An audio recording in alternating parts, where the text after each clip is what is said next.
I have the base, which is here. I'm going to turn the base first. I could turn either the base or the bowl first. It doesn't really matter. But you turn the base and then the bowl, or the bowl and then the base. The spindle last. Why? Because the spindle has a tenon. This is going to have the mortise drilled into it. So I'm going to size the tenon to the mortise. So if I turn the tenons first and they're a little too small, or they're too big, then you're going back and forth. If they're too small, you can just take some craft paper and make them bigger. That does work, but this is the easiest way that I've found. So it's pretty simple. I have a one-way chuck, so I use a 3/8 bit, and I drilled a hole in the center. This is about 3.5 inches. Make sure, because I know there's some engineers, sorry, it's 4. And I drill a hole. It's going to go all the way through at the end of this. This is going to be a through tenon. The other one is not. And the other one's a blind tenon because if it was through, it would go through the center of the hole. And you'll see what I'm talking about when I get there. So the first thing I'm going to do is I'm going to turn this, I'm going to true it, and I'm going to true the bottom. This is going to be the bottom. This will be the top. So I'm going to turn a recess in here. This will be smooth. I'll turn in a recess. I'll flip this around, grab it with expanding jaws, and turn the top, drill it all the way through, and I'll be done. This will be done.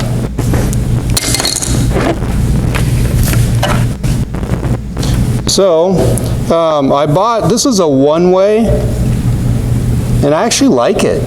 It stays sharp. They claim that it does, and they are not lying. So, let me see if I can remember this. Is that high-speed steel or M2? It's whatever One Way has in Craft Supplies. Or no, this is Packard, because Craft Supplies has the double end, and this is Packard. So it's whatever their steel is. It's good. Okay, it says 1600. I'll trust it. So all I'm going to do is I'm going to take my bevel here and just go like that. This part doesn't matter up here. I just want to get a smooth surface here.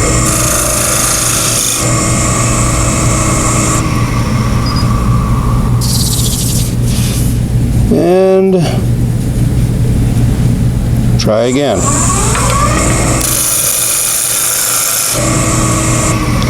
All right, so all I care about is this, because this is going to be the outside rim. So as long as that's smooth, we're good. All this is going to be taken off anyway, so I'm not worried about it. This is New Zealand, so it's backwards from what you'd think. All right, so I always set this where the middle is meeting the middle of my gouge. In this case, it is. I'm scared to try to, I forgot which way this thing tightens. There we go. So same thing, I'm going to point my bevel. Can you guys see that? Yeah, there we go. So from here, I want that nice and flat, and then I want a little chamfer right there, because I don't feel like cutting myself. So this, now I can make this into slightly a bowl.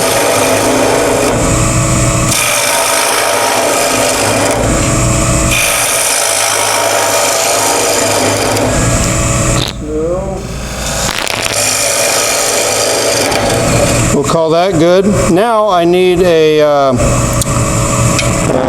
recess here. I always forget what size they are, so I made a little sheet here. So it needs to go a little bit more. So some of you do not like this tool. I do not know why. It is very handy. So now I can do that with it. So that's easy stuff. I can go like this. those lines, once I do this, will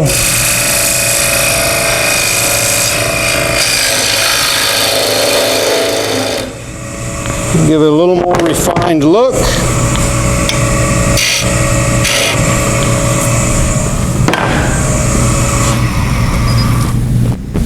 And there it is. Brought along this thing. Doesn't go like that. I'm going to check because I've taken this off before and it is not fit. And that's kind of embarrassing. All right, so now I need to drill a hole. Let me see here. Okay, I'm going to go with 700 RPM.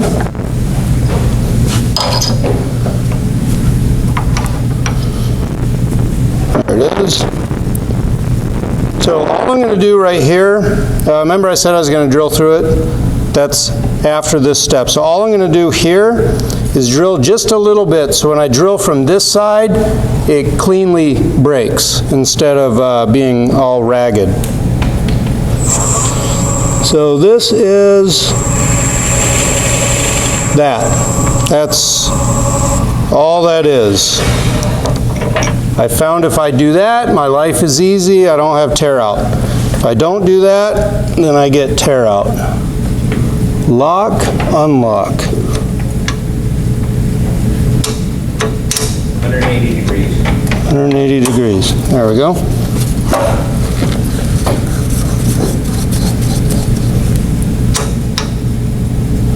Have you ever not done that before? Yep. Makes a horrible noise. It does. Okay, so the other rule is to get that out of the way of that. All right, so I'm going to take this out. I'm going to hope that it fits. It does. So I just push it because I want the shoulders to ride on that flat spot. And as long as this is true here, then it worked. Don't ever trust it, so don't take massive cuts when you're doing this part. So this, according to my diagram, this is 1 inch tall. Can you see that? It's kind of gray, but trust me, that says 1. So that means it's 1 inch here. So I'm going to give myself a mark, and all this is waist above the mark. Not a huge deal, because I have a bowl gouge.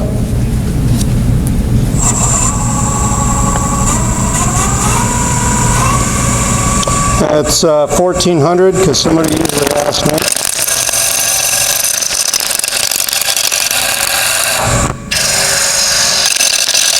So I'm just going to take it all down.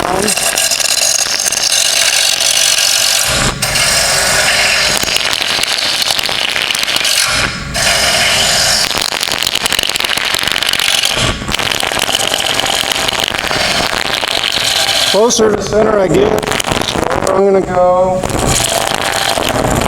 What I don't want to do is have this thing come flying off.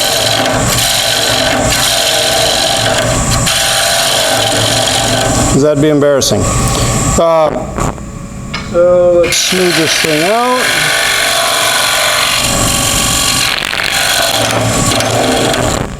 All right, so I know that the top where the spindle is going to sit on is about 1.25 inches. So I'm going to guess that this is 1.25 inches-ish or longer.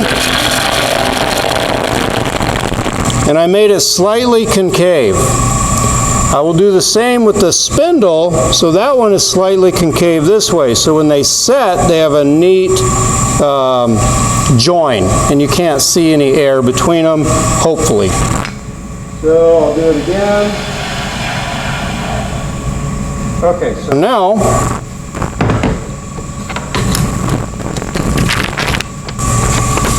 look at this, and it says 1 1/8. And so that's the size of that. So I go to the middle. Half of 1 1/8 is 9/16. See, I know he's a doctor, so he's highly educated and probably knows math. Hopefully. So that's about 1 1/8. There we go. All right. So from here, this is going to be the size of the outside of my base. So from that line to that line, I just need to make a nice little half coat. It's very easily done with a bowl gouge. Again, I'm going to the edge. I don't want to tip it out of my jaws, so I'm going to take fairly light cuts. I'm just going to work my way down.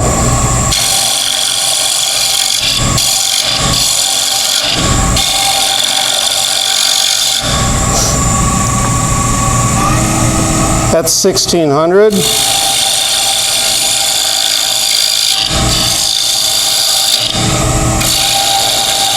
Every cut can be a practice for the last one. If you start getting a little chatter out here, push a little harder here. Don't push into the wood more. That's just going to give you more of bad.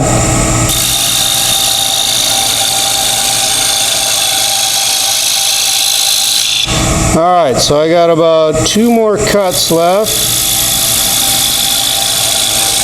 There we go.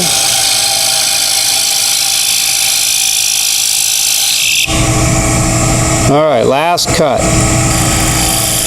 You ever heard that line before? The last cut.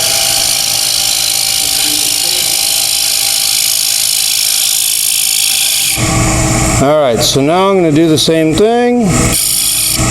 Give it a little bit of a chamfer. I think that's what it's called. Turn it off. And I declare that good enough. Now I'm going to drill all the way through. It is safe for me to do that because it's held in expansion. So I can go all the way through. What I'm going to listen for is that different sound. If you listen carefully, you'll hear it.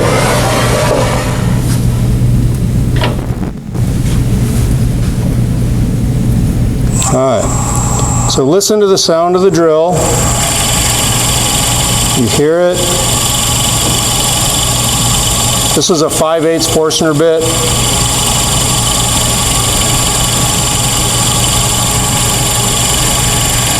Listen. Hear that? Just went all the way through. It didn't splinter out because I made that pre-cut on the other side. All right. So,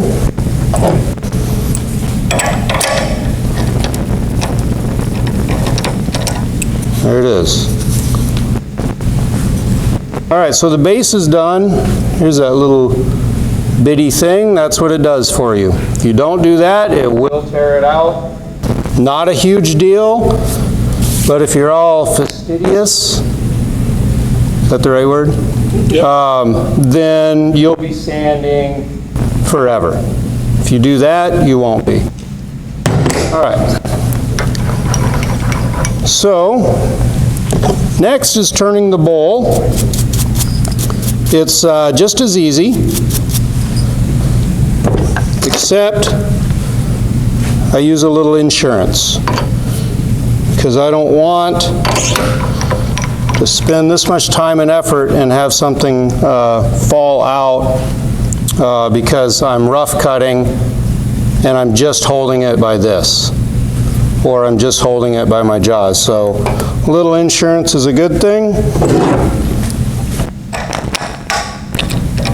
So the same thing, I have drilled through what will be the bowl portion. So where this is drilled, there we go. This is going to be the bowl part, except it's only 1.5 inches I have to look at my diagram, but I believe it's only 1.5 inches, so I'm going to have to hog off a lot of that. So this is a safe hole to drill, because I'm going to make the bowl here. This part is going to be the bottom of the bowl that will fit onto the spindle. And I'll show you how to make it to where you can't really tell how you held it. So I screw this on. They were asking why you have a little piece of wood. Oh, yeah, because it's not that deep, and that 1/2 inch is plenty. Just a spacer. Yeah, that's all it is. If you have a Nova, sometimes the Nova ones are really short, which I like, but I really like this chuck, so. All right. So all I'm going to do here, I need to true the outside, and then I'm going to measure up to here, turn the outside of my bowl, and turn a tenon so I can flip it and grab it with the tenon to turn the inside of my bowl. But don't let me forget, before I flip it, I need to turn the mortise, or I need to drill out the mortise 1/2 inch deep, which amazingly is the depth of the little sidewall. So if I've forgotten to do that before, and when you put it back on, sometimes you get some wobble, and it's kind of a pain. And then you'll get a little bit of an off-center bowl, because it's messed up. And it's just, so don't let me forget, because sometimes I do. All right. So, same thing, I'm going to true the outside so it's not all wobbly on me. Make my tenon, hog out my outside, and turn this thing up. And that's 1400. So I'll just come this way.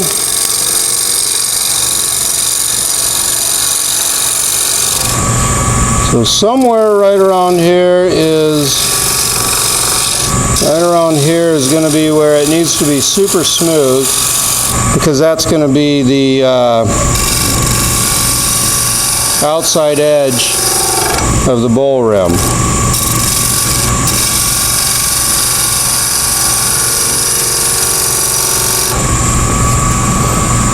So you notice I don't really care about that. Don't care about that. I do care about this little bit right in here, and that looks nice and smooth.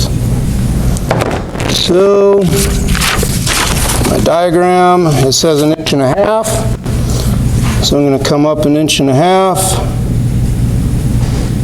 and make a mark. There we go. So this is all waste, and now I need to turn a tenon. Again, I'm going to cheat. Because if you're not cheating, you're not trying.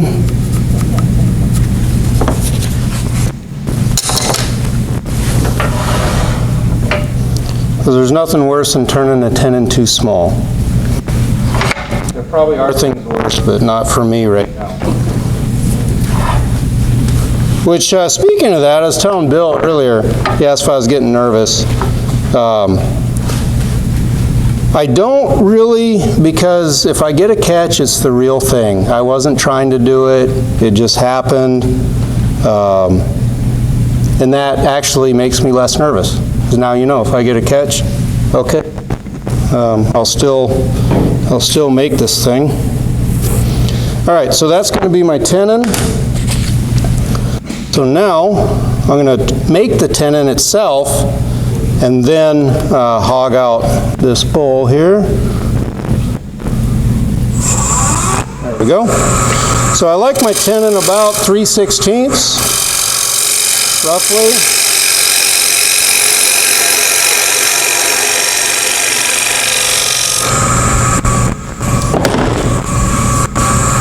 A spindle gouge, come in.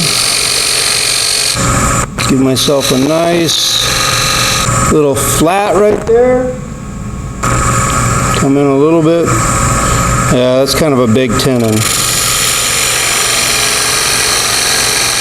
You don't want it too big. But this shoulder that it rests on, right there, that's important. That needs to be flat. All right. We'll call that good enough. So now what I can do is I can start hogging from here to just below this line, because I want it roughly the same as that base, which is about that big.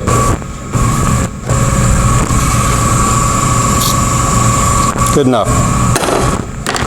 All right, so because I have this, I can go a little bit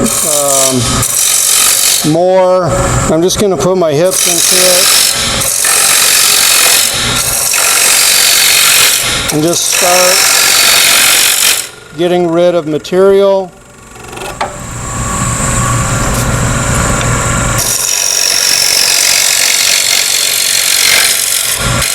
All right, so that's nice and ugly. So now I'm going to make it nice and clean. So I no longer have tailstock support. Never move your tool rest while your lathe is moving, right? All right. So I want, can you see how ugly this is? Yeah. I want that nice and smooth. The only way I'm going to do that is to ride my bevel. So that's easy enough, right? Excess vibration detected. Off.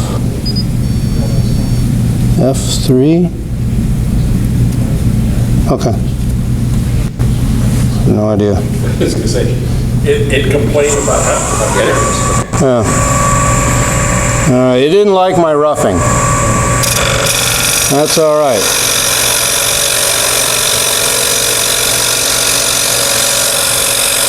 So I'm trying to ride my bevel.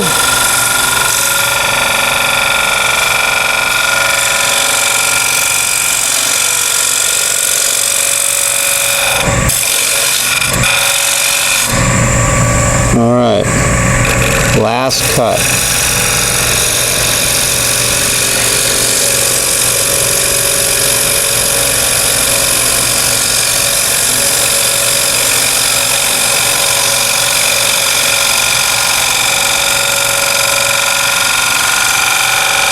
You hear that?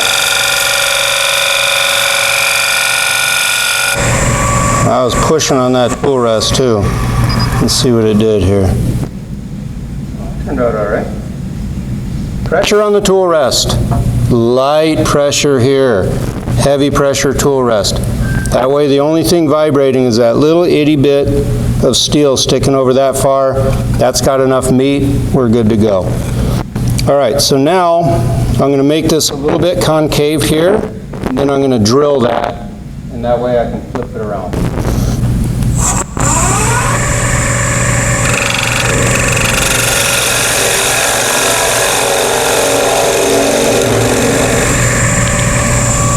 Okay. All right, so I'm going to swap this out.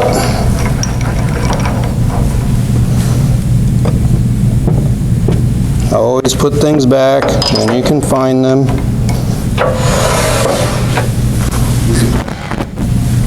Okay, turn this thing down. 700.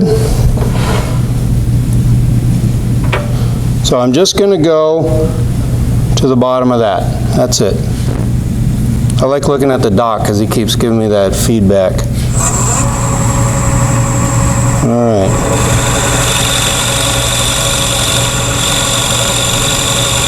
A little bit farther. I don't want to go too deep. And I could end up with a donut. There we go. And interestingly, if you care, this is a cheap 5/8. I think it's Harbor, or not Harbor Freight, but Home Depot. And I ground down the tip just a little bit. Because you know how the tips sometimes are kind of long? Well, I ground it down just for this. These things are, I don't know what they are, $7, $8. So it was worth it to me. All right, so now I can flip it around. I'm going to put back my insurance policy here. So I'll be using it. Then I think to myself, am I really done? Because there's no going back. And I say yes. And then I remember to turn it 180. There we go.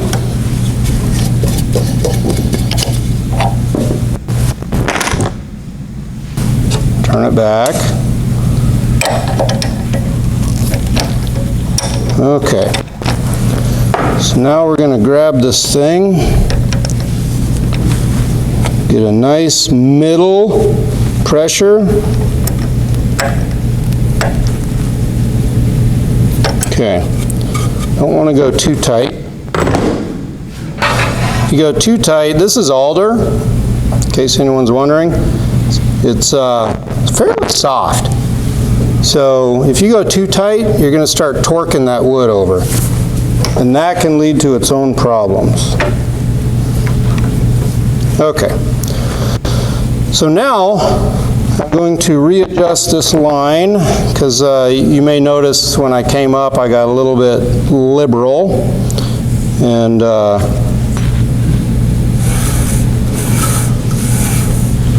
so I'm going to go there. So that's going to be my side is roughly right there. So I'm going to take that down. Am I doing okay on time? Yeah. Okay. All right, let me turn it up. So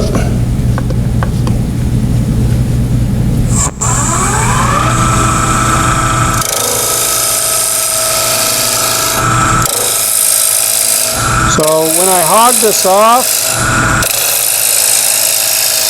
I'm going to start hogging it in. Why not, right?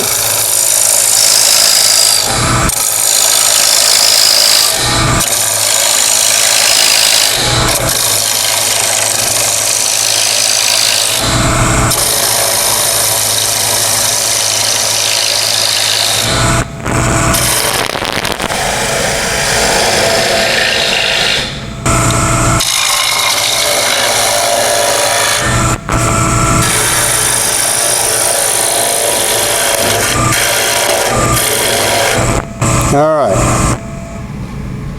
So now I'm going to lose my protection here.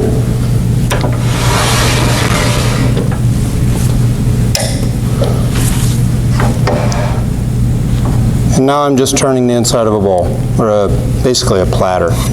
I know I can go over a ½ inch. I can go to 5/8 between there, I guess.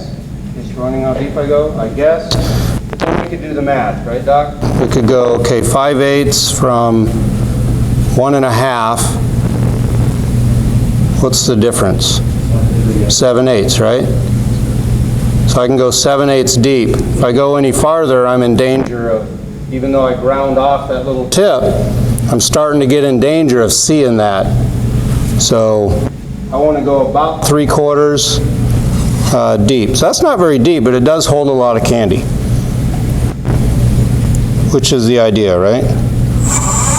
There we go. All right, so if you get that, just put some fingers over here. I like giving a little shelf right there, just 'cause.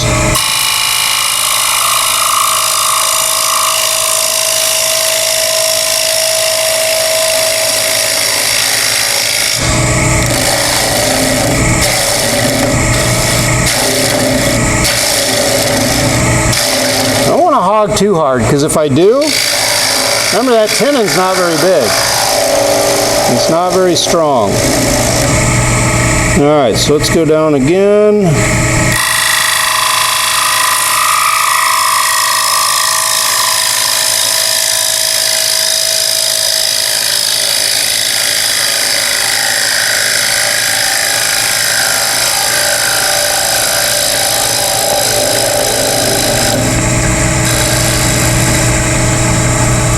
Okay. Does anybody else ever get that little thing right in the middle? Or just me?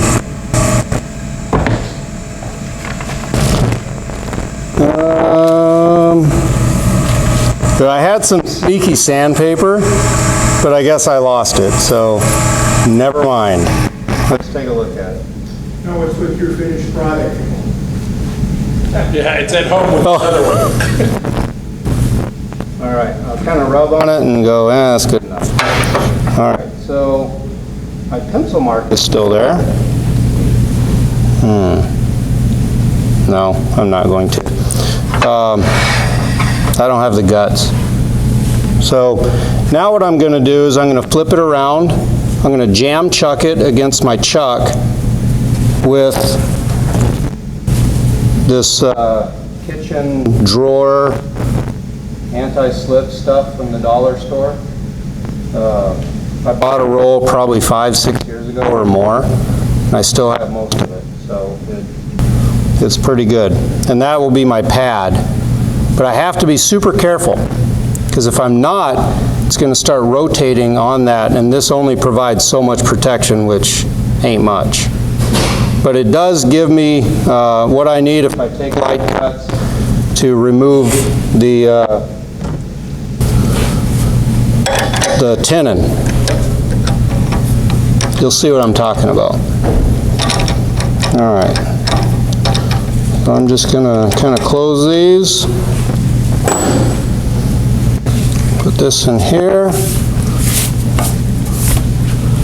Bring this thing up. This, you'll notice, fits right in. So it kind of centers it.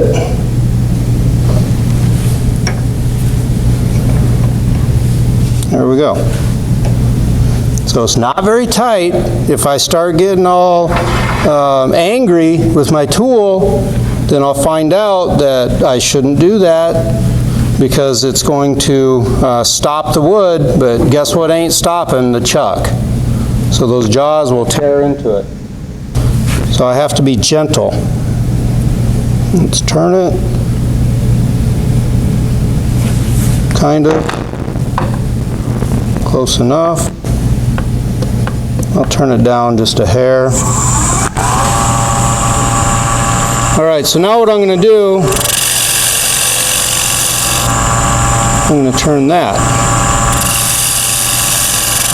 So a little thing there. Now I'm going to come the wrong way.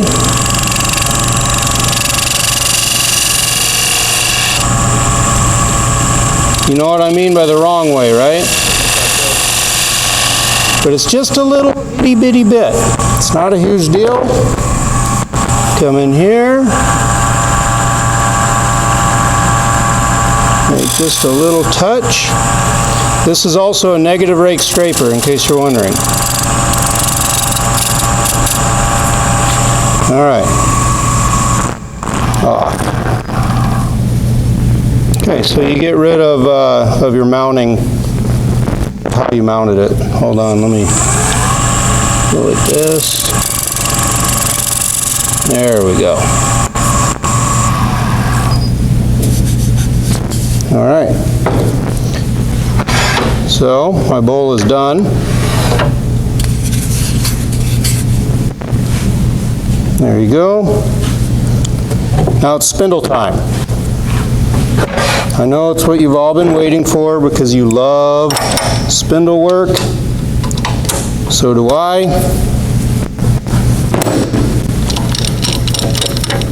Especially the skew.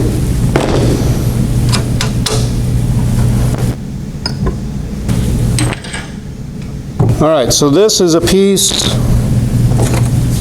It is 5 inches by 1.5 inches. Did I do that right? You can see it. So it's going to come down to roughly 1 3/8-ish.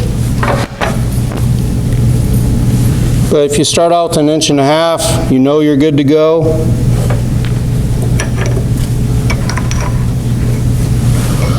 All right. So when I do faceplate work, I tend to hold my tool rest lower than center by a smidgen. Exactly the opposite when I do spindle work. Did I say that right? Faceplate is lower, spindle's higher. Why is that? Because, you're going to make me think. Because the center of the flute, when I come in, that's where my cutting is happening. On my spindle work, I'm actually cutting a little bit above so I can see what I'm doing. There's probably physics behind it, but it works. All right. So I don't have a spindle roughing gouge for these small things. I just use my skew.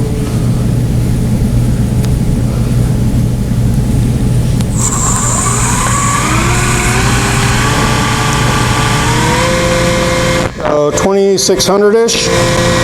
A couple different ways you can do this. The easiest way is just a peel cut. It's not a pull cue. You're arcing it in.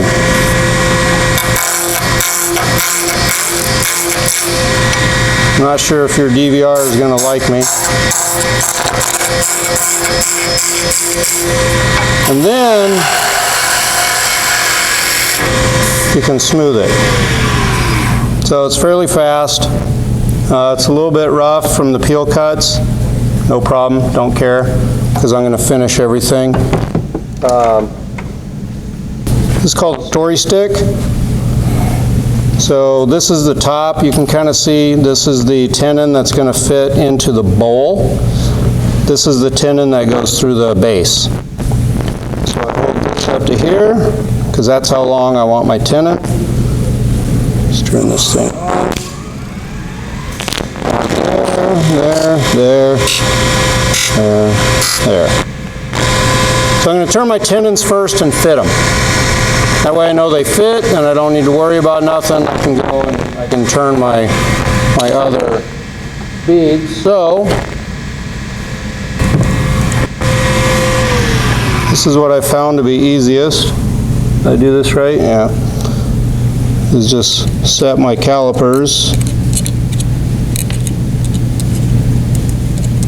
to here. A little bit tighter.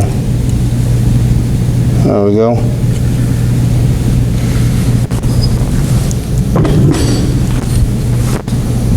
And now, I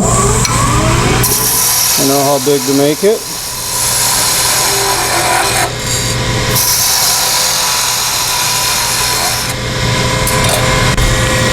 So I might as well just keep using this. I don't know if you noticed, but I went in a little bit because I want to make it concave. If you haven't noticed, this is a little tiny skew right here. You can just make a little cut just like that. All right, everybody see where that bowl went? There it is.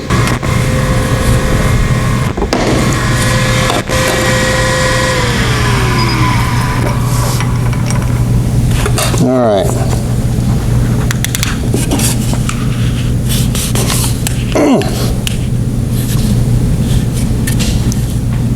Why, it's a little bit long. This is not good. What shall I do? I'm going to take a little bit off the top. That's what I'm going to do. In case you're wondering, that was not supposed to happen. So, or, you know what I can do?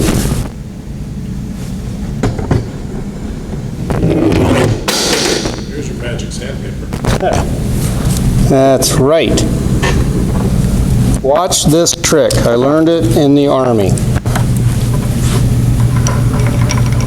So I don't have much to take off.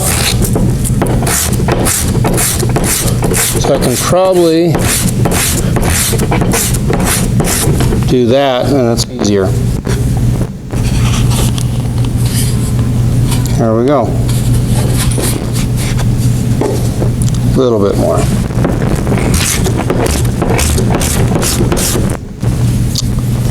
Steve, you never have that happen to you, do you? Okay. All right, so I'm going to flip it around now because this is too big. I can't turn a 5/8 tenon on there. So I'm going to flip it around, turn the other 5/8 one right here. There we go. find my calipers.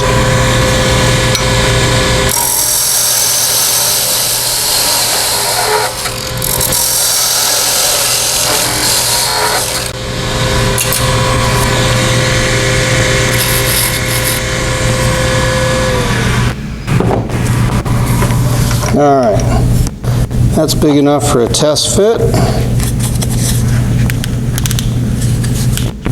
Perfect. Okay, so now I can finish this tenon, provided it's the same size, I know it'll fit.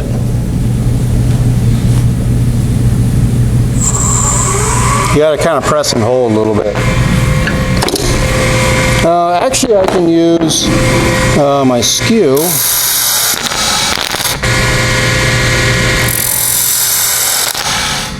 This one doesn't really matter if it's a little bit too long, because it's not going to reach the floor or whatever you set it on.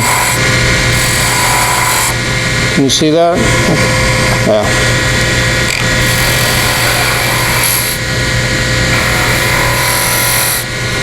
All right, so now, like that.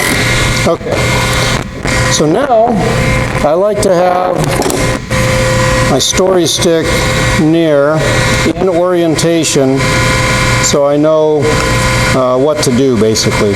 So I got a V cut here and I got a V cut here.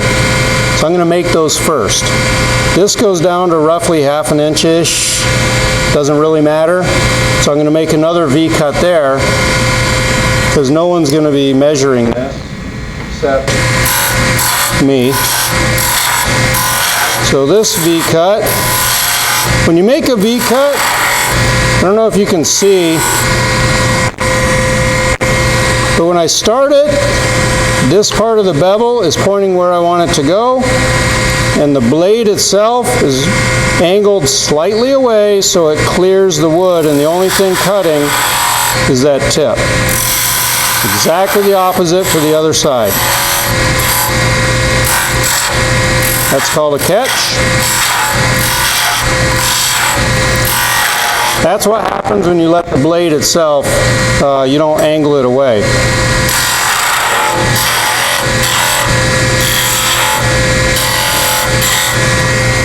So we'll go a little bit deeper here, right to there, and this one here is the other, that's a catch. I told you. But it's not so scary, is it?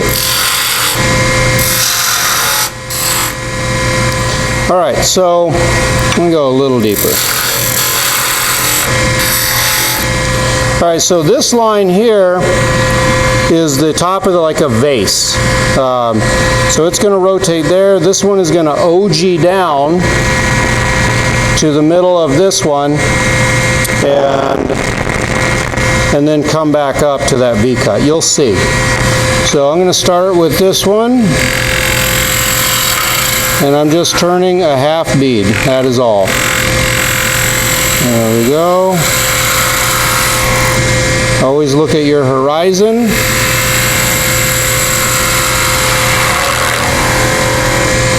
Okay. So now from here to there is an OG. So you can just turn kind of a shallow cove and then connect it here. Connect it here. There we go. I think I was telling Bill this would be easier with a 1/2 inch. So let's see. Because what I have to do is this has to be smooth, but the shoulder is wanting to pull up the edge. So no big deal. This here, this needs to be as narrow so this fits on it and doesn't go over. An easy solution is to do this.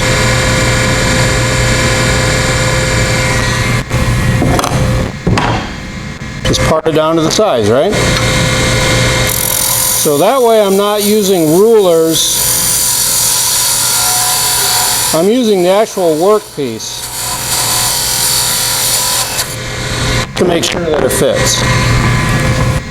Since I'm on that roll, I might as well do it here too.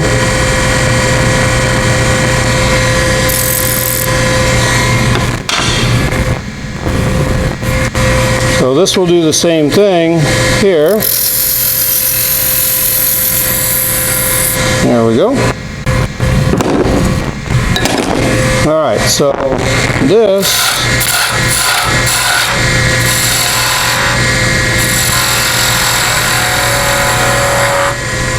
is one of those.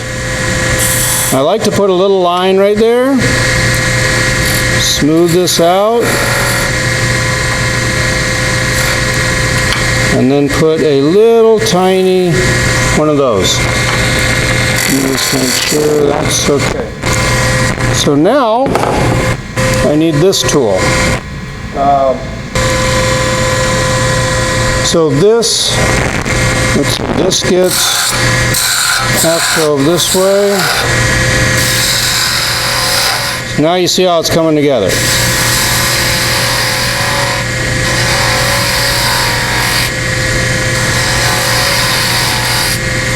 Except I got to use this where a skew would be handier.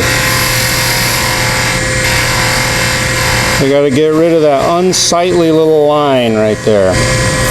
All right, so this one gets a cove. Coves are fairly easy to make.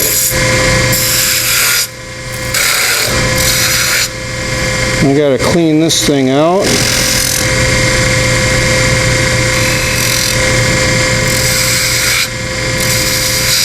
All right, so my cove is a little off center on purpose.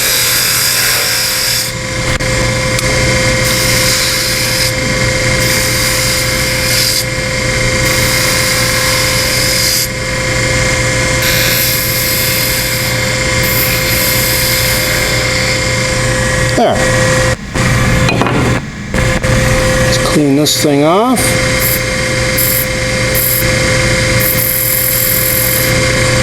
Give this one of those little things, like that.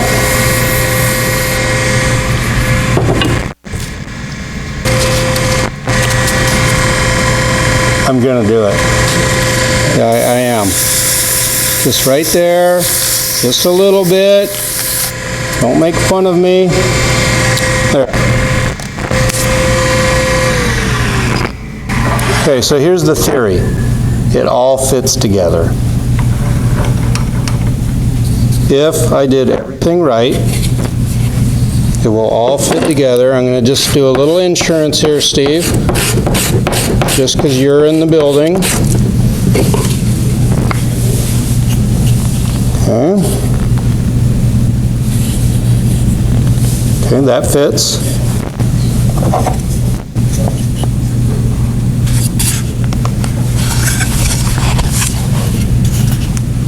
Ooh, she's tight. What do you think? Should I take a little off? Do I have time? I have 1 minute? We got a couple minutes here. Okay. All right. I apologize, but I just know that Steve is very particular, and I don't want to provide him anything that is less perfect. And Bill.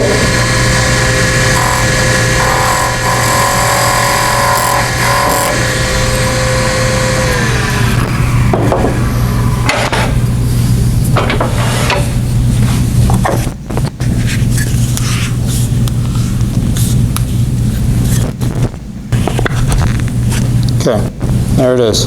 Show for the camera.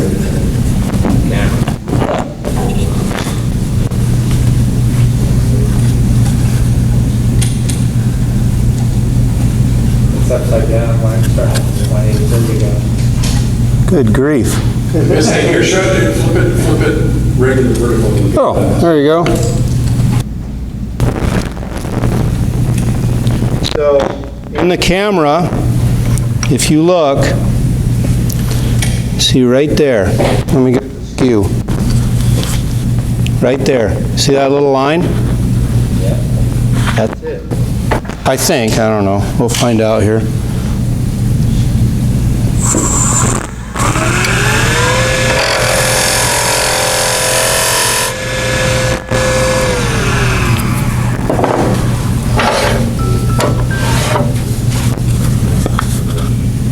Yeah, it was. So, all right. So that was a good last cut. Yeah, for once. Sometimes last cuts aren't always like that. All right, that's it. Easy to make.